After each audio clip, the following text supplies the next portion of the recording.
Hello students, alternating current and circuit 05 alternating কারেন্টের উপর পরপর চারটে ক্লাস আপলোড করার পর এটা অল্টারনেটিং কারেন্টের উপরে পঞ্চম ক্লাস।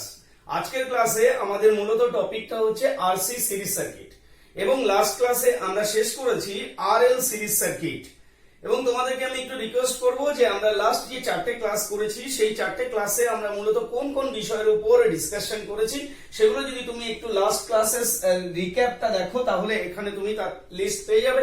যদি এর মধ্যে কোনো টপিক তোমার বুঝতে এতটুকু অসুবিধা হয় তাহলে তুমি নিশ্চিতভাবে এই সেই টপিকটা প্রথমত ইউটিউবের সার্চ অপশনে গিয়ে সেই টপিকটা তুমি টাইপ করবে এবং তার সাথে sine wave the reverse link type করবে, তুমি কিন্তু সেই টপিকটা পেয়ে যাবে। আজকে আমরা আলোচনা করব আরসি সিরিজ সার্কিট। বোর্ডে দেখতে পাচ্ছ যে আমি একটা RC series circuit already draw করেছি, যেখানে একটা রেজিস্ট্যান্স একটা ক্যাপাসিটরের সঙ্গে সিরিজে কানেক্টেড আছে। সুতরাং এটাকে যেভাবে আমি কানেকশন করেছি দেখে পরিষ্কারভাবে বোঝা যাচ্ছে যে একটা রেজিস্ট্যান্স এবং একটা ক্যাপাসিটর কানেক্টেড ইন সিরিজ, এবং সাথে সাথে তোমরা দেখতে পাচ্ছ যে এই রেজিস্ট্যান্সটার এবং এই ক্যাপাসিটরটার অ্যাক্রসে আমি একটা অল্টারনেটিং ভোল্টেজ অ্যাপ্লাই করেছি। অল্টারনেটিং ভোল্টেজ অ্যাপ্লাই করলে নিশ্চিতভাবে যেহেতু সার্কিটটা ক্লোজ সার্কিট, এর মধ্যে দিয়ে একটা অ্যামাউন্ট অফ কারেন্ট ফ্লো হবে, যে অ্যামাউন্ট অফ কারেন্টটাকে আমি আইআরএমএস দিয়ে ডিনোট করেছি। এবং অবশ্যই সাথে সাথে বলে রাখি যে ভোল্টেজটা এখানে আমি অ্যাপ্লাই করেছি সেই ভোল্টেজটা হচ্ছে ভিআরএমএস, যেটা আমাদের কিন্তু measurable quantity of current and voltage.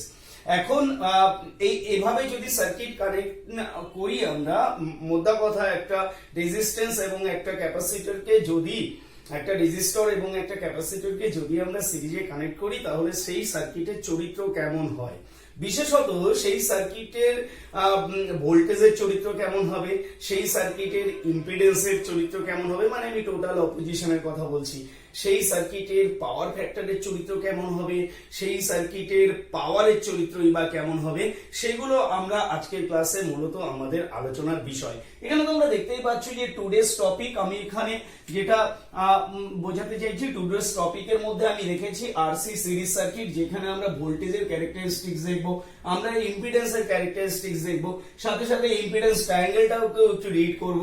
যদিও ইম্পিডেন্স ট্রায়াঙ্গেল এবং ভোল্টেজ ট্রায়াঙ্গেল আমি লাস্ট ক্লাসে ট্রায়াঙ্গেলটা কি করে ফর্ম হয় সে বিষয়ে আমি আলোচনা করেছি, তো সেই ট্রায়াঙ্গেলটা আরসি সার্কিট হলে তার ট্রায়াঙ্গেলটা কিরকম হবে, তার ক্যারেক্টারিস্টিক্সটা কিরকম হবে, এটা অত্যন্ত ইম্পর্টেন্ট, এটা তোমাদের বুঝতে হবে।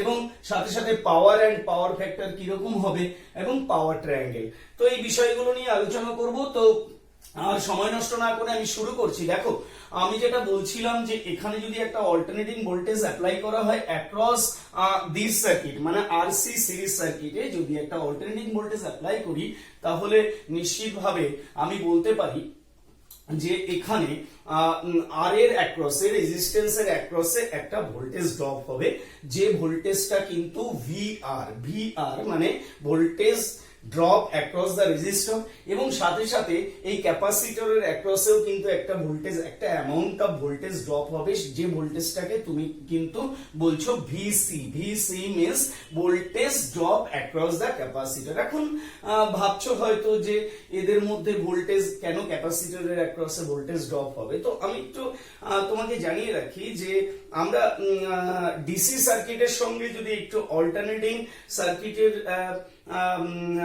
কম্পেয়ার করি, আমরা যদি ডাইরেক্ট কারেন্ট সার্কিটের সঙ্গে এসি সার্কিট মানে অল্টারনেটিং কারেন্ট সার্কিটের কম্পেয়ার করি তাহলে একদম শুরুতেই আমাদের মনে যেটা আসে সেটা হলো এরকম যে ডাইরেক্ট কারেন্ট সার্কিটে আমাদের অপোজিশন হিসেবে যেটা অ্যাক্ট হয়, মানে আমি যদি বলি ইলেকট্রিক্যাল অ্যাপ্লায়েন্সের কথাও, তো ইলেকট্রিক্যাল অ্যাপ্লায়েন্সের কথা বললেও সেখানে আমি নিশ্চিতভাবে বলতে পারি যে ওখানে অপোজিশন হিসেবে যে কোয়ান্টিটিটা অ্যাক্ট হয় সেটা হচ্ছে রেজিস্ট্যান্স।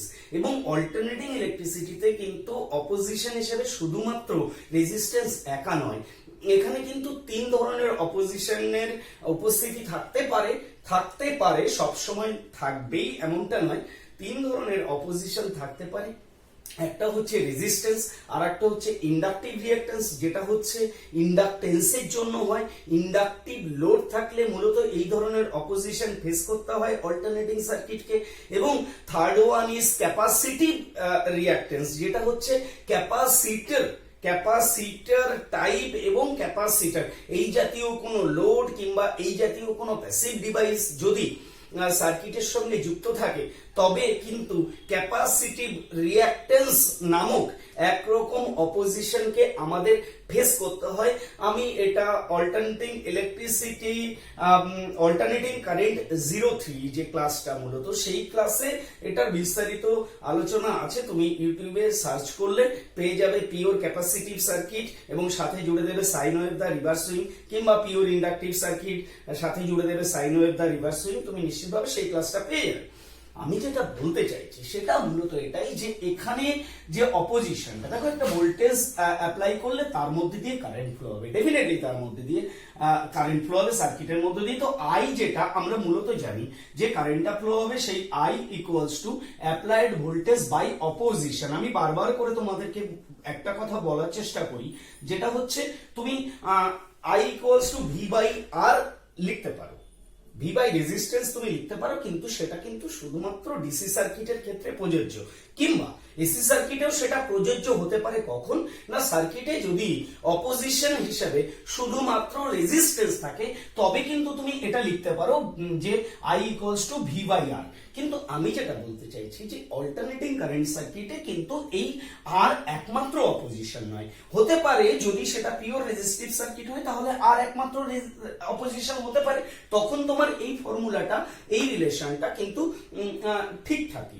কিন্তু যখন এই অপোজিশন হিসেবে আর এর সঙ্গে অন্য কেউ যুক্ত থাকবে, কিংবা আর না থেকে অন্য কেউ আসবে, অন্য কেউ বলতে আমি বলতে চাইছি সামটাইমস ইন্ডাকটিভ রিঅ্যাকট্যান্স যেটা ইন্ডাকটিভ লোডের জন্য হয়, এবং সামটাইমস ক্যাপাসিটিভ রিঅ্যাকট্যান্স যেটা ক্যাপাসিটিভ লোডের জন্য ওই অপোজিশনটা অল্টারনেটিং সার্কিটকে ফেস করতে হয় কিংবা অল্টারনেটিং কারেন্টকে ফেস করতে হয়।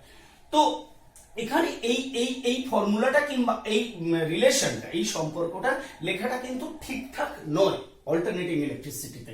তো আমি বলতে চাইছি এখানে I equals to V by opposition, তো ভোল্টেজ বাই অপোজিশন এখানে আমাকে লিখতে হবে। তো আমি বলতে চাইছি দেখো, একটু দেখো, এটা যদি রেজিস্ট্যান্স হয় তাহলে রেজিস্ট্যান্স একেবারে সরাসরি সেটা একটা অপোজিশন, কিন্তু বেশিরভাগ সার্কিটে তোমাকে ফেস করতে হবে সি এর সঙ্গে। সি কিন্তু অপোজিশন নয়, মাইন্ড ইট, সি হচ্ছে একটা ক্যাপাসিটরের ক্যাপাসিটেন্স। কি সি কি ক্যাপাসিটেন্স।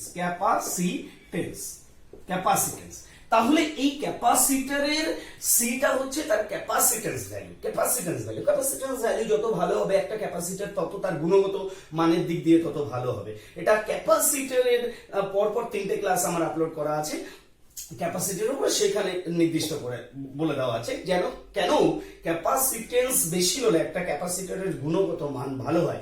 ইনফ্যাক্ট সেখানে আরো বিস্তারে আলোচনা করা আছে যে ক্যাপাসিটেন্স কিভাবে ভালো করা যেতে পারে, একটা ক্যাপাসিটরের গুণগত মান কিভাবে ভালো করা যেতে পারে, সেটা ক্যাপাসিটরের কিন্তু পরপর 3টে ক্লাস আপলোড করা আছে, আমি আরো ক্লাস আপলোড করব, সেখানে কিন্তু তুমি পেয়ে যাবে। কিন্তু আমি বলতে চাইছি যে ক্যাপাসিটরের দ্বারা যে অপোজিশনটা, ক্যাপাসিটর কি করে অল্টারনেটিং সার্কিটে, ক্যাপাসিটর যদি থাকে, তো আমি বলে রাখি ক্যাপাসিটর যদি থাকে তাহলে সেই ক্যাপাসিটর একটা অপোজিশন অফার করে। কাকে অফার করে না, কারেন্টকে বলে যে আমি ক্যাপাসিটর, তো আমার মধ্যে দিয়ে যদি কারেন্ট ফ্লো করতে হয় তোমাকে, তুমি কারেন্ট যদি আমার মধ্যে দিয়ে ফ্লো হতে চাও তাহলে তোমাকে কিন্তু একটা বাধার সম্মুখীন হতে হবে। যে বাধাটা কে দেবে না, আমি ক্যাপাসিটর, আমি তোমাকে দেব। তাহলে আমি ক্যাপাসিটর, আমি তোমাকে যে বাধাটা দেব সেই বাধাটাকে বলা হয় ক্যাপাসিটিভ রিঅ্যাকট্যান্স, এবং সেটাকে আমরা রিঅ্যাকট্যান্স, আমি আগের ক্লাসেই বলেছি রিঅ্যাকট্যান্সকে আমরা এক্স দিয়ে ডিনোট করি, এবং যেহেতু এই রিঅ্যাকট্যান্সটা ক্যাপাসিটিভ রিঅ্যাকট্যান্স মানে ক্যাপাসিটর দ্বারা এই রিঅ্যাকট্যান্সটা অফার হচ্ছে, কাজেই এই রিঅ্যাকট্যান্সটাকে আমরা এক্স সাফিক্স সি দিয়ে ডিনোট করি। এক্স সাফিক্স সি মানে হচ্ছে ক্যাপাসিটিভ রিঅ্যাকট্যান্স, এবং এটা ইকুয়ালস টু আমি একদম অল্টারনেটিং কারেন্ট 0-1 এবং অল্টারনেটিং কারেন্ট 0-2 ক্লাসে এইগুলো বিস্তারে আলোচনা করেছি যে Y capacitive reactance equals to 1/ωc। দেখো এটা ফর্মুলা, এই ফর্মুলা কিন্তু প্রুভ করা রয়েছে। এখন যদি এখানে আমাকে এই ফর্মুলা ফার্দার প্রুভ করতে হয়, অনেক সময়ের ব্যাপার, যেহেতু একবার এটা আমার করা আছে সেখানে আমি যাচ্ছি না। তো 1/ωc, where omega equals to তোমরা অনেকেই জানো ওমেগা ইকুয়ালস টু হচ্ছে অ্যাঙ্গুলার ভেলোসিটি। অ্যাঙ্গুলার ভেলোসিটি, তো angular velocity omega equals to angular velocity. আবার এই angular velocity equals to 2πf। তো angular velocity equals to 2πf, এবং যদি x ইকুয়ালস টু 1/ωc হয় তাহলে এটাকে আমি ফার্দার লিখতে পারি 1/2π অফ fc, 1/2π অফ fc।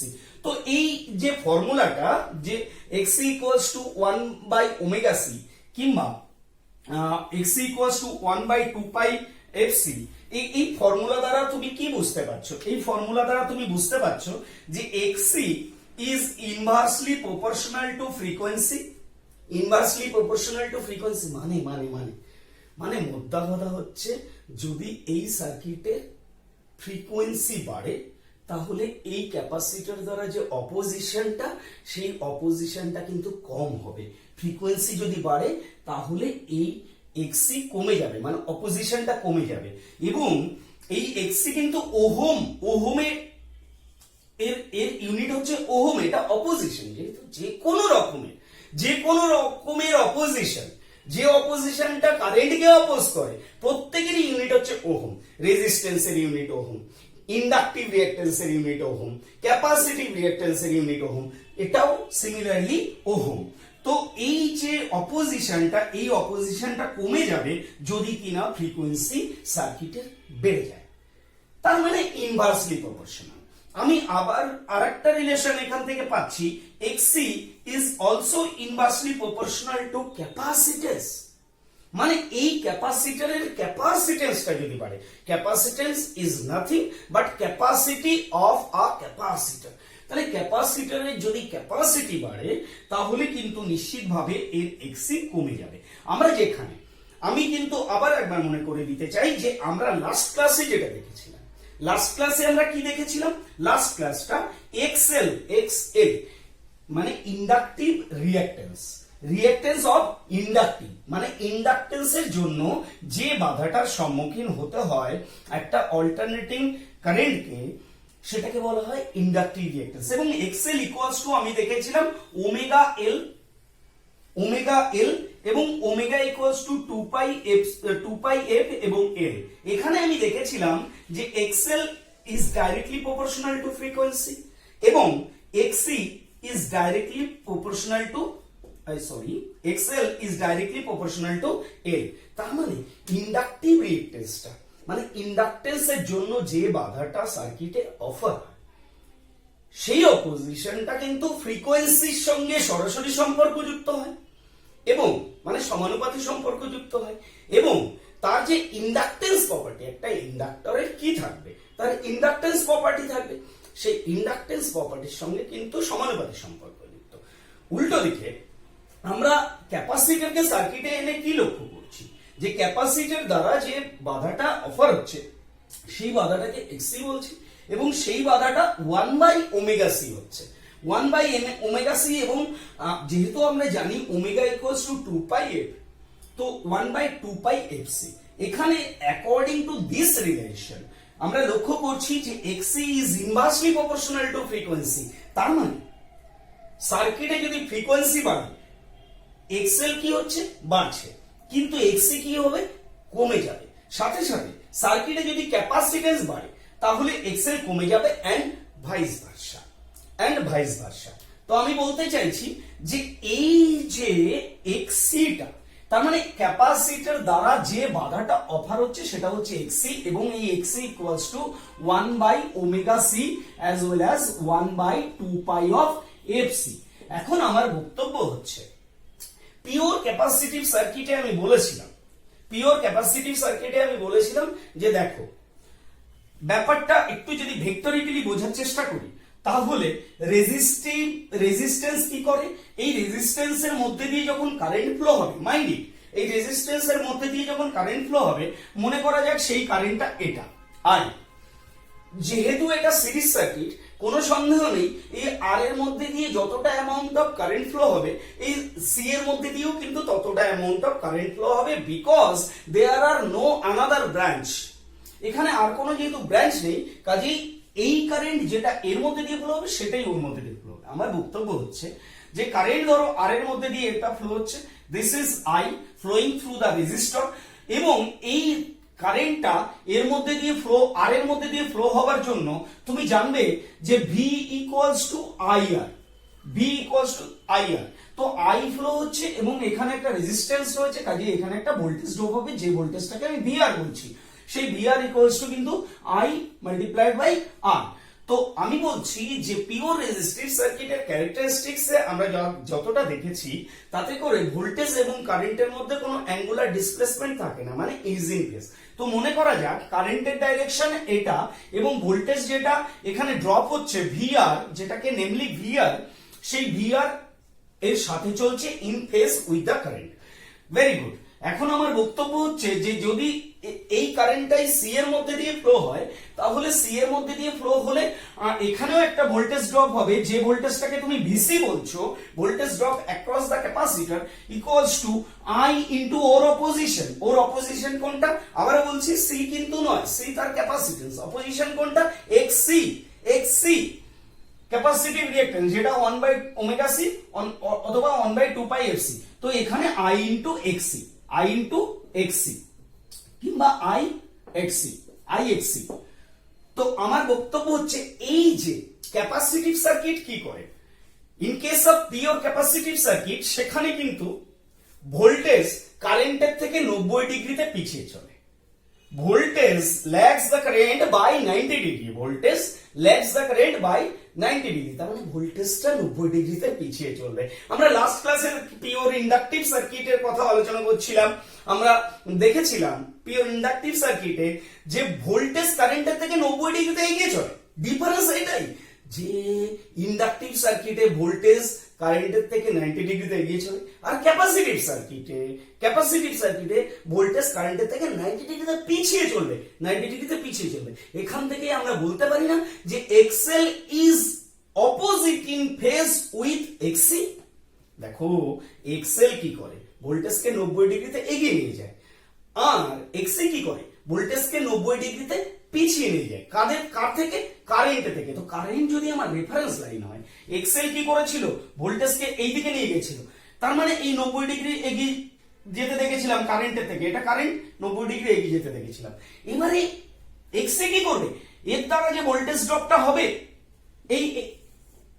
এই রিলেশনে, সে কি করবে, এই কারেন্ট ভোল্টেজকে 90 ডিগ্রিতে পিছিয়ে দেবে, ভিসি 90 ডিগ্রিতে পিছিয়ে দেবে ভিসি। তাহলে এই এক্সএল কি করছিল, এটা এক্সএল করছে ভিএল কে 90 ডিগ্রিতে এগিয়ে দিচ্ছিল।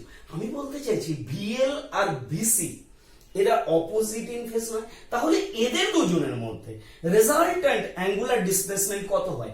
180 ডিগ্রি। এবং 180 ডিগ্রি হওয়া মানে বলতে পারি যে ভিএল এবং ভিসি আউট অফ ফেজ মানে 180 degree angular displacement. As well as আমি বলতে পারি এটাকে যদি এক্সএল এর জন্য এটা করে এবং এক্সসি এর জন্য যদি এদিকে আনে, তাহলে আমি বলতে পারি যে XL and XC is out of phase মানে 180 degree angular displacement in between them. তো এখন তাহলে এটা তোমার ইমাজিনারি ছিল, এটা আমি তোমাকে বোঝাতে চেয়েছিলাম যে এল থাকলে কি হতো। তো আমি বলতে চাইছি যে এক্সসি কি করবে, ভোল্টেজকে 90 ডিগ্রিতে পিছিয়ে দেবে, কারেন্টের থেকে 90 ডিগ্রিতে পিছিয়ে দেবে। এখন বক্তব্য হচ্ছে যে এখানে যে ভোল্টেজটা তুমি অ্যাপ্লাই করেছো, সেই ভোল্টেজের থেকে কিছুটা এ পাচ্ছে এবং সেই ভোল্টেজের থেকে কিছুটা সি পাচ্ছে, সেই ভোল্টেজের থেকে কিছুটা রেজিস্টর পাচ্ছে, সেই ভোল্টেজের থেকে কিছুটা ক্যাপাসিটর পাচ্ছে, কিন্তু তারা 90 ডিগ্রি অ্যাঙ্গুলার ডিসপ্লেসমেন্টে কিন্তু ভোল্টেজটা পাচ্ছে, ইজ ইন ফেজে নয়। তো আমার বক্তব্য হচ্ছে তাহলে টোটাল ভোল্টেজ যেটা অ্যাড করেছি সেই টোটাল ভোল্টেজ কত? এই যে ভোল্টেজটা আমি অ্যাড করেছি সেই টোটাল ভোল্টেজ হচ্ছে এই দুজন ভোল্টেজের যোগফল, এই দুটো ভোল্টেজের যোগফল। কিন্তু এই দুটো ভোল্টেজের যোগফল এখানে কি হচ্ছে, বাই দ্য ওয়ে এই দুটো ভোল্টেজের যোগফল কিন্তু ভেক্টরিক্যাল সামেশন করতে হচ্ছে, ভেক্টরিক্যাল সামেশন এই কারণে করতে হচ্ছে যেহেতু দুটো ভোল্টেজের ড্রপের মধ্যে 90 ডিগ্রি ডিসপ্লেসমেন্ট রয়েছে। তাহলে এখানে এটা হচ্ছে তোমার অ্যাপ্লাইড ভোল্টেজ, এটা হচ্ছে অ্যাপ্লাইড ভোল্টেজ ভি, তাহলে ভিটি অথবা ভি অ্যাপ্লাইড ইকুয়ালস টু কি হচ্ছে, এটা তোমার ভূমি, এটা তোমার লম্ব, তাহলে under root V R square plus VC square, V R square plus VC square. আমি বলতে চাইছি তাহলে এখান থেকে তুমি একটু লক্ষ্য করো যে ভি আর কে তুমি কি লিখতে পারো, আই আর এর স্কোয়ার প্লাস ভিসি কে কি লিখতে পারো, আই এক্স এর স্কোয়ার, আই এক্স এর স্কোয়ার। এটাকে যদি ফার্দার সিম্পলিফাই করো তাহলে তোমার কি আসছে, আই স্কোয়ার আর স্কোয়ার, যেমনটা একদম প্রিভিয়াস ক্লাসে দেখিয়েছিলাম, I square R square plus I square X square. তো এখান থেকে যদি আই কমন নিয়ে নাও, তাহলে আই স্কোয়ার যদি কমন নিয়ে নাও তাহলে কি থাকছে, আর স্কোয়ার প্লাস এক্স এর স্কোয়ার, এক্স স্কোয়ার। তো এবারে আইটাকে যদি বাইরে নিয়ে চলে আসো, আইটাকে যদি বাইরে নিয়ে চলে আসো, আমি কি বার করছি, ভিটি, ভিটি মানে টোটাল ভোল্টেজ অথবা অ্যাপ্লাইড ভোল্টেজ বলতে পারো। ভিটি ইকুয়ালস টু আই কে যদি বাইরে নিয়ে চলে আসো তাহলে স্কোয়ার রুট ক্যান্সেল হয়ে যাচ্ছে, আই থাকছে এবং আন্ডার রুট কি থাকছে, আর square plus X square, R square plus X square. এবারে আমি বলছি যদি তুমি আই ডিটারমাইন করতে চাও, এখান থেকে কারেন্ট কতটা ফ্লো হচ্ছে আই ডিটারমাইন করতে চাও, এত কিছু করছি কেন, নিশ্চিতভাবে কোনো কারণ আছে। আই ডিটারমাইন করতে চাও তাহলে I equals to total voltage V by R square plus X square এর রুট, এর রুট। তো আমি কি জানি, আমি জানি I equals to V by opposition, I equals to V by opposition, যে কোনো I equals to V by opposition। এখানে I equals to দেখছি যে V by this, I equals to দেখছি V by this, তাহলে আমি বলতে পারি যে R square plus XC square তার root equals to opposition, opposition. তো এই যে R square plus XC square, R square plus X square, এটা হচ্ছে total opposition, mind total opposition. Total opposition কে আমরা এসি সার্কিটে টোটাল অপোজিশন কে আমরা বলি ইম্পিডেন্স, ইম্পিডেন্স, ইম্পিডেন্স, এটাকে আমরা জেড দিয়ে ডিনোট করি। তাহলে এইটা ইকুয়ালস টু কি হলো, আন্ডার রুট আর square plus XC square, R square plus XC square. এখন এটাকে আর স্কোয়ার প্লাস এক্স স্কোয়ার, এটা ইকুয়ালস টু যদি জেড হয় তাহলে এটাও পিথাগোরাসের ট্রায়াঙ্গেল, এটাও একটা রাইট অ্যাঙ্গেল ট্রায়াঙ্গেল। আমি বলছি যে আর তোমার হচ্ছে এটা, তাহলে সি এর দ্বারা যে অপোজিশন সেটা কখনো আর এর সাথে চলতে পারে না, কারণ আর কি করে, আর কে যদি তুমি হরিজন্টাল অ্যাক্সিসে রাখো তাহলে এক্সেল, লাস্ট ক্লাসের যে এক্সেল, এক্সেল কি করেছিল, আর এর থেকে 90 ডিগ্রিতে লিড করেছিল, 90 ডিগ্রিতে এগিয়েছিল। এল এর দ্বারা যে অপোজিশন সে রেজিস্ট্যান্সের থেকে 90 ডিগ্রিতে এগিয়ে থাকে, কিন্তু সি এর দ্বারা যে অপোজিশন, এখানে তো এটা নেই, এখানে তো এক্সেল নেই, এখানে কি রয়েছে এক্সি। সি এর দ্বারা যে অপোজিশন সে 90 ডিগ্রিতে ল্যাগ করবে, পিছিয়ে থাকবে, সেই জন্য তো সে ভোল্টেজকেও পিছিয়ে দিচ্ছে। এটাও বুঝতে হবে যে এই এক্সি যেহেতু 90 ডিগ্রিতে পিছিয়ে থাকে আর এর থেকে, কাজেই সে কিন্তু ভোল্টেজকেও 90 ডিগ্রিতে পিছিয়ে দিচ্ছে, ঠিক আছে, কারণ কারেন্ট তো দুজনের মধ্যে সমানই চলছে, কারেন্ট তো ইন ফেজই চলছে, ওই কারেন্ট তো আর কোনো ব্রাঞ্চ পাচ্ছে না। কারেন্ট যেহেতু সিরিজ সার্কিট, সিরিজ সার্কিটের ফান্ডামেন্টাল ল বলছে যে কারেন্ট সবার মধ্যে দিয়ে সমান ফ্লো হবে, ঠিক আছে। কাজেই এক্সি যেহেতু পিছিয়ে আছে 90 ডিগ্রিতে ফ্রম দা আর, এই কারণেই কিন্তু ভোল্টেজ পিছিয়ে যাচ্ছে তার। তো আমি বলছি এইটা যদি আর এর দ্বারা অপোজিশন হয় এবং এটা যদি সি এর দ্বারা অফার্ড অপোজিশন হয় তাহলে টোটাল অপোজিশন কত। এখন বক্তব্য হচ্ছে টোটাল অপোজিশন কত, তার মানে সার্কিটের টোটাল বাধাটা জানতে চেয়েছি। তো টোটাল বাধা এটা, এবং এই বাধাটাকে আমি বলছি জেড, এই বাধাটাকে আমি বলছি জেড। তো এই জেড ইজ ইকুয়ালস টু যদি তোমাকে বার করতে বলা হয় তাহলে তুমি জেড ইকুয়ালস টু কি করবে, জেড ইকুয়ালস টু ভূমি স্কোয়ার আন্ডার রুট ভূমি স্কোয়ার প্লাস লম্ব স্কোয়ার করবে। তো R square plus XC square, XC square করবে। তো এখানে একটা জিনিস লক্ষ্য করো যে total Z is equals to R square plus XC square, মানে এই দুজনের যোগফল। এখন একটা এক্সাম্পল নিয়ে যদি বলা হয় যে এখানে তুমি সাপোজ দ্যাট 10 ভোল্ট অ্যাপ্লাই করেছো, 10 ভোল্ট অ্যাপ্লাই করেছো এবং এর এই আর এর ভ্যালু হচ্ছে 8 ওহম, এর ভ্যালু হচ্ছে 6 ওহম, 6 ওহম। তাহলে এরা কে কতটা ভোল্টেজ পাবে এর থেকে? তো আমি বলছি যে এ কিন্তু দেখো টোটাল, তাহলে অপোজিশন কি হবে সেটা একবার বার করে নাও।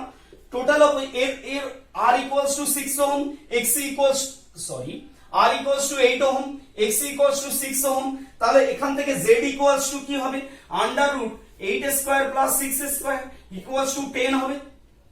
তাহলে অপোজিশন ইকুয়ালস টু কিন্তু 10 ওহম। তাহলে আই ইকুয়ালস টু কত হবে? I equals to V by Z. V কত অ্যাপ্লাই করেছো? 10 ভোল্ট। জেড কত তোমার? 10 ওহম বেরিয়েছে। তাহলে কারেন্ট কত? 1 অ্যাম্পিয়ার। তাহলে এবারে ভেবে দেখো এ কতটা ভোল্টেজ পাবে, এ কতটা ভোল্টেজ পাবে? এ ভোল্টেজ পাবে হচ্ছে V R equals to I into R. তাহলে আই কত? 1 অ্যাম্পিয়ার। রেজিস্ট্যান্স কত? 8 ওহম। তাহলে এ 8 ভোল্ট পাবে, 8 ভোল্ট পাবে। এবং এক্সএল কত, এক্সসি কত পাবে? সি কত ভোল্টেজ পাবে? তো ভিসি ইকুয়ালস টু কি লিখেছিলাম? I into XC. তো আই কত ফ্লো হচ্ছে? 1 অ্যাম্পিয়ারই ফ্লো হবে ইনটু এক্সসি কত? এক্সসি হচ্ছে 6 ওহম, 6। তাহলে এখানে 6 ভোল্ট ড্রপ হবে। এবারে এবারে দেখো ভিআর ইকুয়ালস টু 8 ভোল্ট। তো এখানে ভিআর ভোল্টেজ ট্রায়াঙ্গেলে ভিআর ইকুয়ালস টু 8 ভোল্ট লেখো এবং ভিসি ইকুয়ালস টু 6 ভোল্ট লেখো। এবারে এই ভ্যালুগুলোকে যদি তুমি এই ভোল্টেজ ট্রায়াঙ্গেলে পুট করে দাও, এটা হচ্ছে টোটাল ভোল্টেজ তোমার। তো total voltage V equals to under root VR plus VC square, VR square plus VC square. তাহলে ভিআর স্কয়ার হচ্ছে 8 স্কয়ার প্লাস 6 স্কয়ার, এইটা ইকুয়ালস টু হচ্ছে 10 ভোল্ট। দেখো তোমার সব কিন্তু যদি তুমি ক্রস চেক করো তাহলে কিন্তু তুমি মিলিয়ে ফেলতে পারছো। এখন আমার বক্তব্য হচ্ছে, আমি একটু ডান দিকটা ক্লিয়ার করছি। আমার বক্তব্য হচ্ছে এই সার্কিটের পাওয়ার ফ্যাক্টর কি হবে?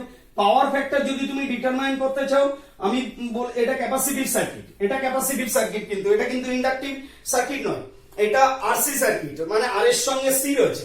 তাহলে পাওয়ার ফ্যাক্টর ইকুয়ালস টু, লাস্ট ক্লাসে যেমন বলেছিলাম, পাওয়ার ফ্যাক্টর ইকুয়ালস টু, যেহেতু পাওয়ারকে প্রভাবিত করে, তো that is Y power factor. তো পাওয়ার ফ্যাক্টর ইকুয়ালস টু আমি সবসময় বলেছিলাম ভূমি বাই অতিভুজ, ভূমি বাই অতিভুজ। তো ভূমি বাই অতিভুজ তুমি যে কোনো ট্রায়াঙ্গেলে যেতে পারো। দেখো এটা 8 ভোল্ট পেয়েছো, এটা 6 ভোল্ট পেয়েছো, এটা তাহলে কত ভোল্ট পেয়েছো? এটা 10 ভোল্ট পেয়েছো, এটা 10 ভোল্ট পেয়েছো। It is proved. এটা এটা এটা তোমার 8 ওহম, এটা 6 ohm, X equals to 6 ohm, and এটা তুমি পেয়েছো 10 ওহম। তো তুমি যে কোনো ভূমি বাই, তুমি দুটো ট্রায়াঙ্গেলে যে কোনো ট্রায়াঙ্গেল ইউজ করতে পারো, দুটো ট্রায়াঙ্গেলে যে কোনো ট্রায়াঙ্গেল ইউজ করতে পারো। তো ভূমি হচ্ছে এখানে তোমার 6, অতিভুজ হচ্ছে ভূমি হচ্ছে 8, ভূমি হচ্ছে 8 এবং অতিভুজ হচ্ছে 10। তো পাওয়ার ফ্যাক্টর হচ্ছে কিন্তু 0.8। এখন পাওয়ার ফ্যাক্টর যে 0.8 হচ্ছে, এইটা কিন্তু পাওয়ার ফ্যাক্টর 0.8 লিখলে কিন্তু অসম্পূর্ণ থেকে যাবে। আমি লাস্ট ক্লাসে বলেছিলাম যে পাওয়ার ফ্যাক্টর কিন্তু এর পেছনে একটা তার কিরকম চরিত্র, মানে সে ল্যাগিং না লিডিং, সে ল্যাগিং না লিডিং। তো আমি বলেছিলাম ল্যাগিং না লিডিং, এটা যদি তুমি ডিটারমাইন করতে চাও, তুমি দেখবে কারেন্ট এগিয়ে আছে না পিছিয়ে আছে, তুমি চলবে কারেন্টের সাথে। তো কারেন্ট যদি এগিয়ে থাকে তাহলে পাওয়ার ফ্যাক্টর লিডিং, আর কারেন্ট যদি পিছিয়ে থাকে তাহলে পাওয়ার ফ্যাক্টর ল্যাগিং। আবারও বলছি, কারেন্ট এগিয়ে থাকলে পাওয়ার ফ্যাক্টর লিডিং এবং কারেন্ট যদি পিছিয়ে থাকে পাওয়ার ফ্যাক্টর ল্যাগিং। এই সার্কিটে আমরা কি দেখতে পাচ্ছি? কারেন্ট কিন্তু ভোল্টেজের থেকে এগিয়ে আছে, কারেন্ট কিন্তু ভোল্টেজের থেকে এগিয়ে আছে। এবং বারংবার বলছি যে ক্যাপাসিটিভ সার্কিটে কি হয়, ভোল্টেজ কারেন্টের থেকে কিন্তু পিছিয়ে চলে, ভোল্টেজ কারেন্টের থেকে কিন্তু পিছিয়ে চলে। কাজেই এই সার্কিটে যেহেতু কারেন্ট এগিয়ে আছে তাই পাওয়ার ফ্যাক্টর কিন্তু লিড করছে। তো 0.8 লিডিং কিন্তু পাওয়ার ফ্যাক্টর হচ্ছে। এখানে আরেকটা কথা বলি, power factor equals to cos phi. আমরা জানি power factor equals to cos phi, যদিও পেছনের ক্লাসে আলোচনা করা হয়েছে। তো এখানে ফাইটা কোনটা? তো আমি আবারও একবার তোমাদের মনে করিয়ে দিই যে ফাই হলো কোসাইন অ্যাঙ্গুলার ডিসপ্লেসমেন্ট, ফাই হলো অ্যাঙ্গুলার ডিসপ্লেসমেন্ট। ফাই কি না, ফাই হলো angular displacement in between resultant current and resultant voltage. Phi কি না, angular displacement in between resultant current and resultant voltage. তো রেজাল্টেন্ট কারেন্ট কোনটা? রেজাল্টেন্ট কারেন্ট ডেফিনেটলি এটা, resultant current অবশ্যই রেজাল্টেন্ট কারেন্ট এটা, এবং রেজাল্টেন্ট ভোল্টেজ হচ্ছে এটা, কারণ দুটো ভোল্টেজের যোগফল যে ভোল্টেজটা সেটাই রেজাল্টেন্ট ভোল্টেজ। তো এই যে অ্যাঙ্গেলটা, সেই অ্যাঙ্গেলটা হলো ফাই। তাহলে cos ফাই মানে পাওয়ার ফ্যাক্টর। পাওয়ার ফ্যাক্টরকে কিভাবে ডিফাইন করবে?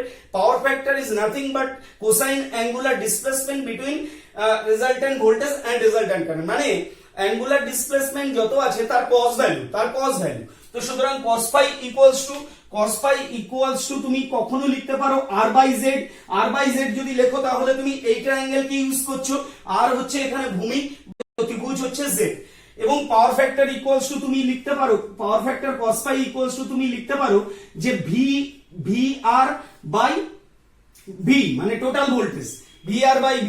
সেখানে তুমি ইউজ করছো এই ট্রায়াঙ্গেলটা, এটা কিন্তু ভোল্টেজ ট্রায়াঙ্গেল। এখানে VR ইকুয়ালস টু 8 এবং V ইকুয়ালস টু 10, এটা কিন্তু তুমি লক্ষ্য করতে পারছো। এখন আমার বক্তব্য হচ্ছে যে এখানে পাওয়ার কনজাম্পশন কি হবে, এই সার্কিটের পাওয়ার কনজাম্পশন কি হবে। আমি লাস্ট ক্লাসে তোমাদেরকে বলেছিলাম যে পিওর ইন্ডাকটিভ সার্কিট কি করে, পিওর ইন্ডাকটিভ সার্কিট কোনো রকম পাওয়ার কনজাম্পশন করে না। কেন পাওয়ার কনজাম্পশন করে না?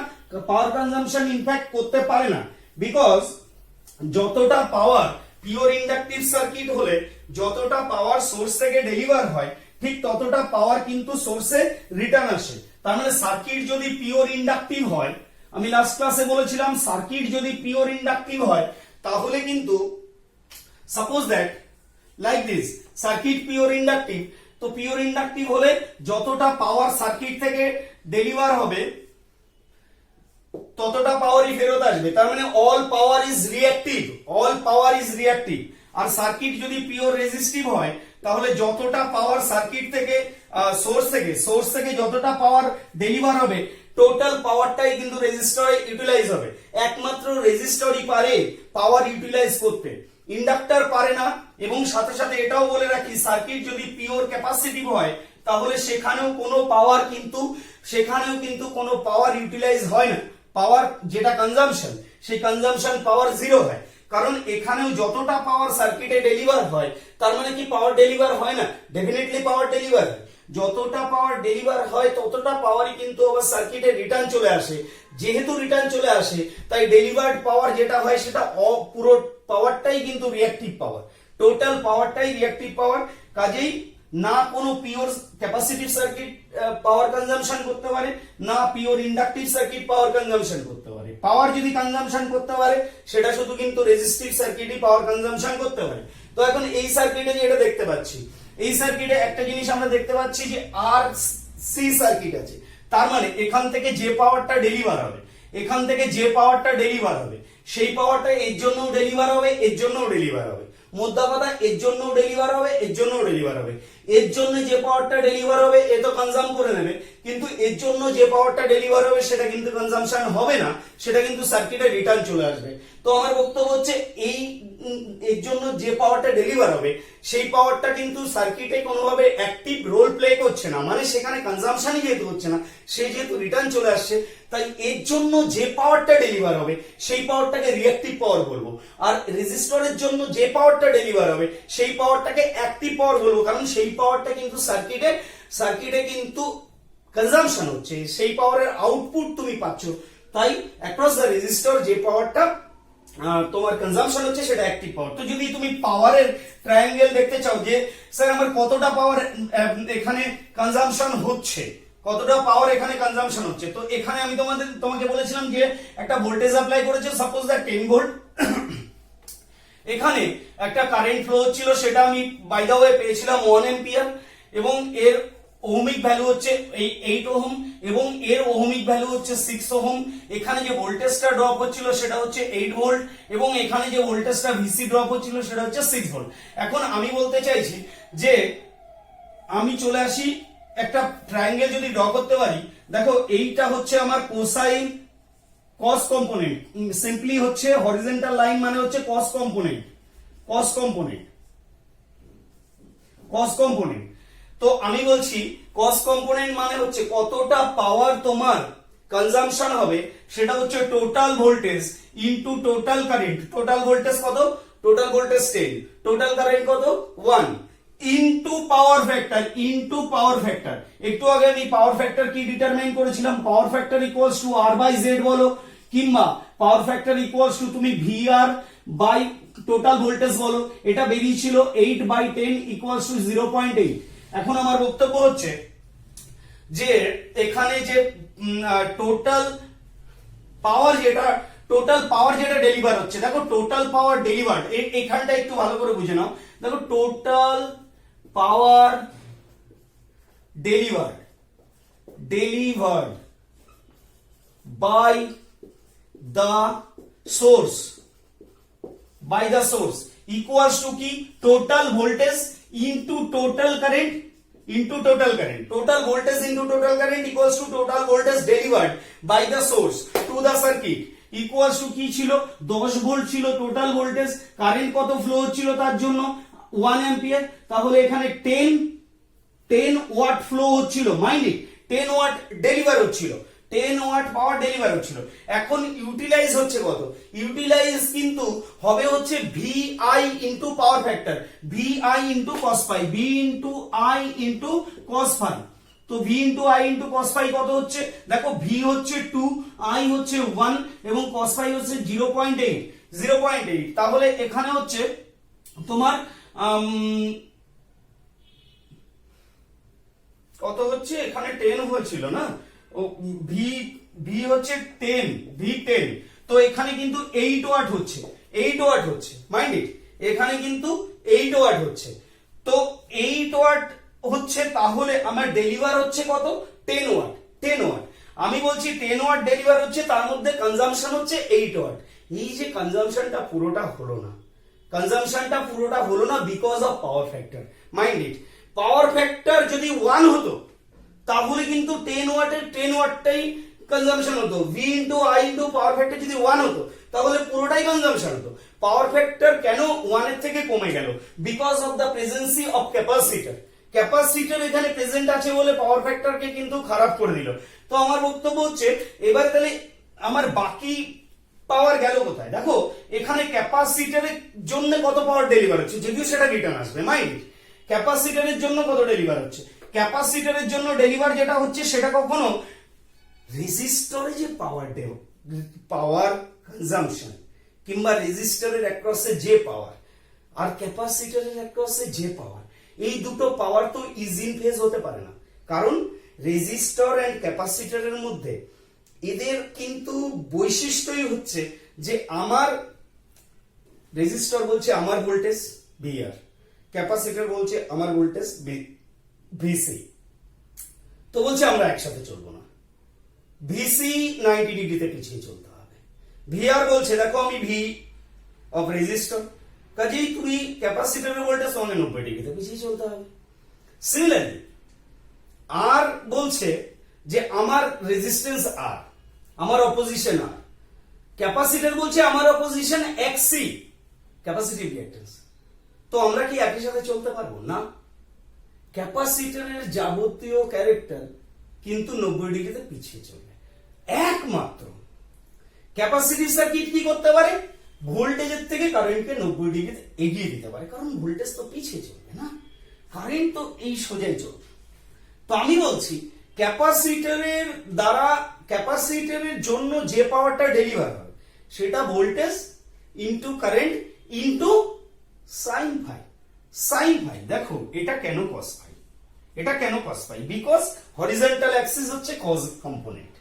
এবং যদি আমি বলি তাহলে ক্যাপাসিটরের অ্যাক্রসে কত পাওয়ার, যদিও সেটা কনজাম্পশন হবে না কিন্তু কত পাওয়ার, তাহলে আমি বলবো সেটা কিন্তু 90 ডিগ্রিতে এভাবে ডিফার করবে, 90 ডিগ্রিতে ডিফার করবে।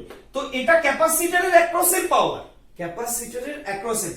সেটা তাহলে কি হচ্ছে? V voltage into current into cos phi হতে পারছে না, কারণ এটা কিন্তু ভার্টিক্যাল কম্পোনেন্ট, আর ভার্টিক্যাল কম্পোনেন্ট কখনো cos phi নয়, ভার্টিক্যাল কম্পোনেন্ট মানেই sin phi। তো এটা হচ্ছে sin phi। তো একেবারে নির্দিষ্ট করে বলে রাখি যে এই যে পাওয়ারটা কনজাম্পশন হচ্ছে সার্কিটে, সেই পাওয়ারটা কিন্তু কি পাওয়ার? অ্যাক্টিভ পাওয়ার। সেই পাওয়ারটা অ্যাক্টিভ পাওয়ার, রিয়াল পাওয়ার বলতে পারো, রিয়াল পাওয়ার। এই পাওয়ারটাকে ট্রু পাওয়ার বলতে পারো, ট্রু পাওয়ার। আর যেটা সার্কিটে ডেলিভার তো হচ্ছে বাট রিটার্ন আসছে, ডেলিভার তো হচ্ছে, বাট রিটার্ন আসছে সেটা হচ্ছে রিঅ্যাক্টিভ পাওয়ার। তো রিঅ্যাক্টিভ পাওয়ারের ফর্মুলা হচ্ছে VI sin phi, VI sin phi reactive power. এবং wattless power, wattless power এইটাকে আমরা বলি ভার। ভার মানে voltage into current, voltage into current but reactive. VAR মানে হচ্ছে voltage into current but reactive. তাহলে এখানে এই পাওয়ারটা রেজিস্ট্যান্সের জন্য ডেলিভার হচ্ছে, এই পাওয়ারটা ক্যাপাসিটরের জন্য ডেলিভার হচ্ছে। তাহলে টোটাল পাওয়ার কতটা ডেলিভার হচ্ছে? দেখো এটা 8 ওয়াট তো আমি পেয়ে গেছি বাই আওয়ার ক্যালকুলেশন। কোথায়? অ্যাক্টিভ পাওয়ার 8 পেয়েছি বাই আওয়ার ক্যালকুলেশন। এটা হচ্ছে টোটাল পাওয়ার ডেলিভার। আর অ্যাক্টিভ পাওয়ার হচ্ছে VI cos phi, VI cos phi করলে তুমি ভোল্টেজ ইনটু কারেন্ট ইনটু 0.8 করলে 8 ওয়াট পাবে। এখানে এই যে 8 ওয়াট পেয়েছি। তাহলে এই টোটাল পাওয়ারটা কত ডেলিভার হচ্ছিল? Mind it, total power delivered by the source VT into IT into VT into IT 10 watt. তাহলে এটা 10 ওয়াট, এটা 10 ওয়াট। তাহলে এটা যদি 10 ওয়াট হয়, এটা যদি 10 ওয়াট হয় এবং এটা যদি 8 ওয়াট হয়, তাহলে রিঅ্যাক্টিভ পাওয়ার কত? দেখো এখানে তোমার কাছে অতিভুজ আছে, অতিভুজ তোমার কাছে রয়েছে, তোমার কাছে ভূমি রয়েছে, তাহলে তুমি লম্বকে বার করতে পারবে না। তাহলে এই যে রিঅ্যাক্টিভ পাওয়ার সেটা হচ্ছে এই লম্বটা। তো reactive power equals to reactive P equals to under root অতিভুজ স্কয়ার মানে 10 এর স্কয়ার মাইনাস 8 এর স্কয়ার। এটা যদি তুমি করো তাহলে তুমি পাবে 6 ওয়াট, এটা হবে 6 ওয়াট। তো এই যে 6 ওয়াট পাওয়ারটা, এই 6 ওয়াট পাওয়ার কিন্তু কনজাম্পশন হচ্ছে না, মাইন্ড ইট। এই 6 ওয়াট পাওয়ারটা কিন্তু সার্কিটে ডেলিভার হচ্ছে, আবার কিন্তু পরের সাইকেলে এটা কিন্তু রিটার্ন চলে আসছে। তো পাওয়ার ট্রায়াঙ্গেলে আমরা কি কি পাই? পাওয়ার ট্রায়াঙ্গেলে আমরা অ্যাক্টিভ পাওয়ার, রিঅ্যাক্টিভ পাওয়ার এবং টোটাল পাওয়ার যেটাকে বলি সেটা এই যে 10 ওয়াট এখানে দেখালাম, এটাকে বলা হয় অ্যাপারেন্ট পাওয়ার।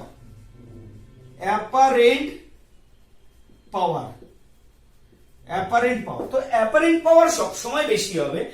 এই apparent power equals to active পাওয়ার হতো যদি কিনা সার্কিট পিওর রেজিস্টিভ হতো, কিংবা যদি কিনা সার্কিটে XL এবং XC এর ভ্যালু সমান হতো, তাহলেই এই apparent power equals to active পাওয়ার হতো।